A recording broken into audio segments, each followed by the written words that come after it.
पति, पत्नी और नौकरानी। शीतल और अभिमन्यु की शादी को 5 साल हो चुके थे, लेकिन अभी तक उनका कोई बच्चा नहीं हुआ था। इसकी वजह से शीतल और अभिमन्यु परेशान रहते थे, लेकिन उन दोनों से ज्यादा परेशान थी शीतल की सास, यानी अभिमन्यु की माँ जानकी देवी। जानकी देवी चाहती थी कि जल्दी से जल्दी उनकी गोद में पोता या पोती आ जाए, और इसीलिए वो अपनी बहू शीतल को लेकर एक दिन हॉस्पिटल पहुंची। डॉक्टर मैडम, जरा ठीक से चेक करके बताइए ना। कई बड़े बड़े डॉक्टर को दिखाया है, लेकिन मेरी बहू माँ ही नहीं बन पाती। मैंने शीतल को बहुत अच्छे से चेकअप किया है।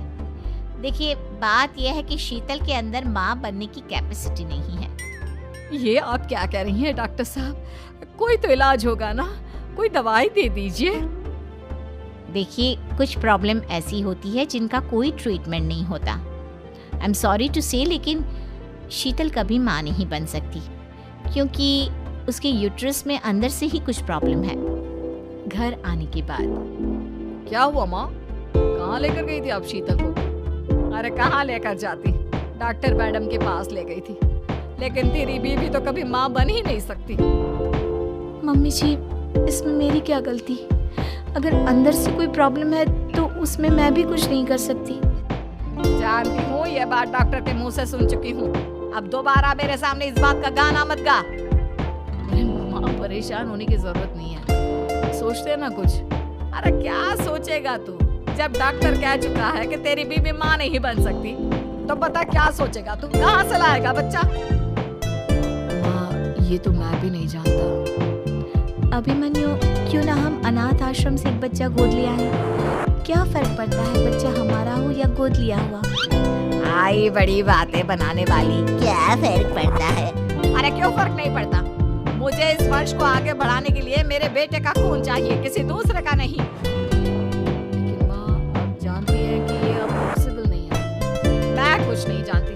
मैं किसी पराये की औलाद को इस घर में अपना पोता या पोती बन के बढ़ता हुआ नहीं देख सकती।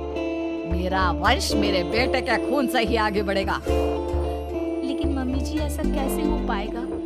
आप अच्छी तरह जानती है ना, मेरा और अभिमन्यु का बच्चा नहीं हो सकता।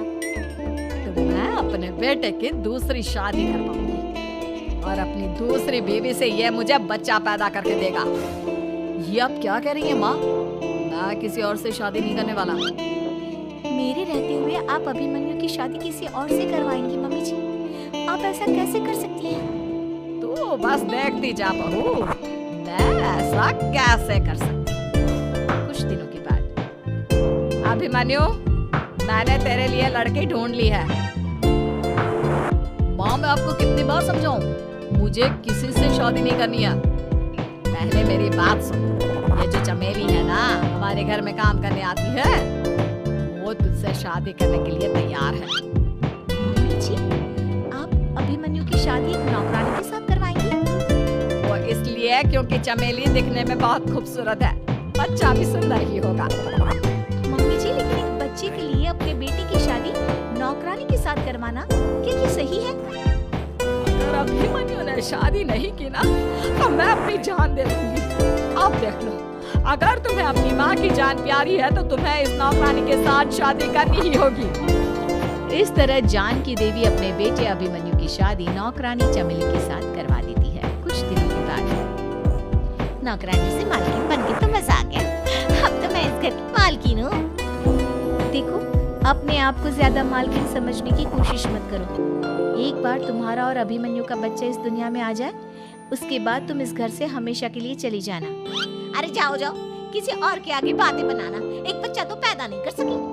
बढ़िया आई, जाओ जाकर मेरे लिए कॉफी बना कर लाओ। नौकरानी मैं हूँ या तुम? मम्मी जी, देखिए ना शीतल मुझसे किस तरह से बात कर रही है। शीतल, तुम्हें पता है ना चमेली प्रेग्नेंट है, मेरे बेटे के बच्चे की माँ बनने वाली है। वो जैसा कहती है वैसा करो। लेकिन मम्मी जी, वो मुझे नौकरों की तरह ट्रीट कर रही है। अरे तो करेगी ना, वैसे भी बहू तुम हो किस काम की? एक बच्चा तो पैदा नहीं कर सकती। जाओ अब घर के सारे काम करो और चमेली को आराम करने दो। थैंक यू मम्मी जी, भगवान आपका भला करे। आप नहीं होती तो मैं नौकरानी से महारानी कैसे बनती? देखो, तुम्हें जो चाहिए सब मिलेगा। खूब खाओ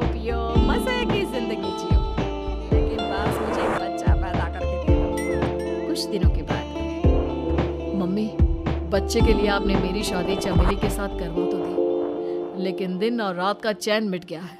सारा दिन शीतल और चमेली की बहस चलती रहती है। अब शीतल को इस घर में रखने से क्या होगा? मैं तो कहती हूँ उसे घर से निकाल दो, है भी किस काम की।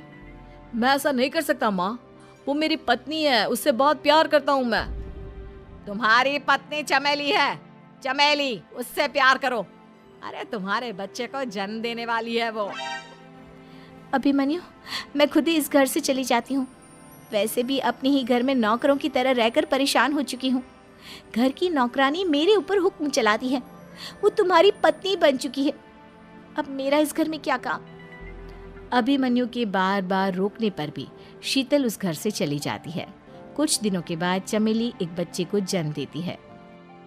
भगवान ने मेरी सुन ली, मेरे बेटे का घर भर गया, उसका अपना बच्चा इस दुनिया में आ गया। मम्मी जी, बच्चे को हाथ लगाने से पहले मेरी एक शर्त तो सुन लो। तुम कहना क्या चाहती हो चमेली? आपकी मम्मी को बहुत शौक था ना अपने पोते को खिलाने का। अब देखो, इस दुनिया में हर चीज की कोई ना कोई कीमत तो होती है। तुम अपनी आधी प्रॉपर्टी मेरे नाम कर दो, बच्चा तुम्हारे नाम। अरे लेकिन मैंने अपने बेटे से तुम्हारी शादी करवाई है, अब ये सौदेबाजी कहाँ से आ गई? जो औरत अपनी बहू को घर से निकाल कर एक नौकरानी के साथ अपने बेटे की शादी करवा दे, वो तो सौदेबाजी कर ही सकती है ना। उसका कैसे भरोसा कर सकते हैं? मुझे बस आप लोगों की प्रॉपर्टी चाहिए, उसके बाद ही बच्चे को आप हाथ लगा सकते हैं। मैंने कहा था ना मम्मी, आप गलत कर रही हैं। देखिए, उसका नतीजा आपके सामने है। जब शीतल को पता चलता है कि अभिमन्यु और चमेली का बच्चा दुनिया में आ गया है, तो वो अपने घर पहुंचती है। अभिमन्यु, कहाँ है आपका बच्चा? क्या मैं उसे देख सकती हूँ? कुछ भी मत पूछो शीतल, माँ की हुई एक गलती हम लोगों पर भारी पड़ रही है। वो नौकरानी अपनी औकात पर आ गई है और अब हमसे अपनी आधी प्रॉपर्टी मांग रही है, वो भी बच्चे के बदले में।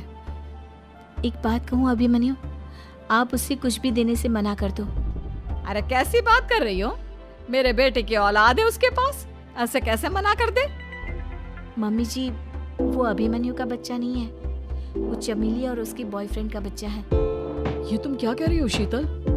ये देखिए वीडियो। चमेली और उसका बॉयफ्रेंड आपस में बातें कर रहे हैं कि उन दोनों ने मिलकर आपको बेवकूफ बनाया है और अब इस बच्चे के बदले आपसे प्रॉपर्टी भी हड़प लेंगे। हे भगवान, ये मुझसे क्या हो गया?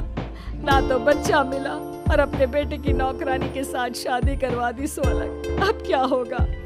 मुझे माफ कर दो शीतल, मेरी वजह से तुम्हें बहुत तकलीफ हुई है। अभिमन्यु, मैंने कहा ना, उस नौकरानी को उसके बच्चे सहित इस घर से बाहर निकाल दो।